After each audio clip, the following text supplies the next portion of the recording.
Elle disait ne pas aimer les enfants. Pourtant, cette femme allait devenir l'une de celles qui ont le plus changé leur vie. Églantine Jebb naît en 1876 dans une famille aisée du Shropshire, en Angleterre. Elle étudie l'histoire à Oxford, à une époque où les femmes commencent tout juste à y être admises. Puis elle devient institutrice, et ça ne marche pas. Elle découvre qu'elle n'aime pas particulièrement s'occuper des enfants. Quelques années plus tard, personne n'aurait pu imaginer qu'elle consacrerait sa vie à les défendre. Puis arrive la Première Guerre mondiale. En 1918, la guerre s'arrête.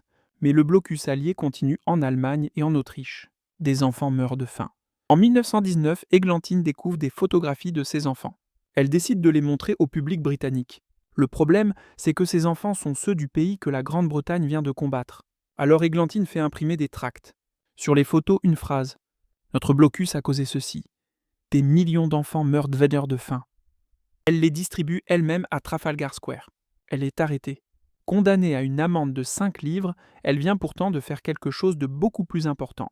Le procureur, impressionné par sa détermination, paie lui-même son amende. Ce geste devient le premier don associé à la création de Save the Children. Quelques jours plus tard, l'organisation est officiellement lancée au Royal Albert Hall. Mais Églantine ne veut pas seulement sauver les enfants lorsqu'une catastrophe arrive. Elle veut que le monde reconnaisse qu'ils ont des droits. En 1923, elle rédige une déclaration en 5 principes.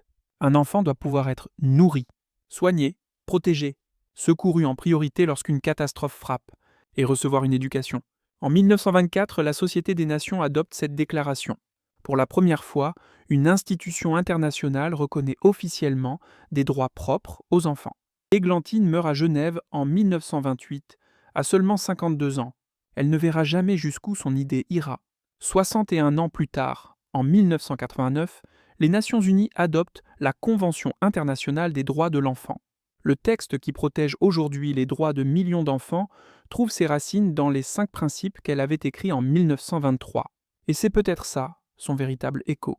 Une femme qui disait ne pas aimer les enfants a consacré sa vie à faire comprendre au monde qu'ils méritaient d'être protégés. Elle ne leur a pas donné une voix. Elle a contribué à faire reconnaître qu'ils en avaient déjà une. Si cette histoire t'a marqué, abonne-toi à Écho aux géants. Chaque semaine, on raconte les vies qui ont changé le monde.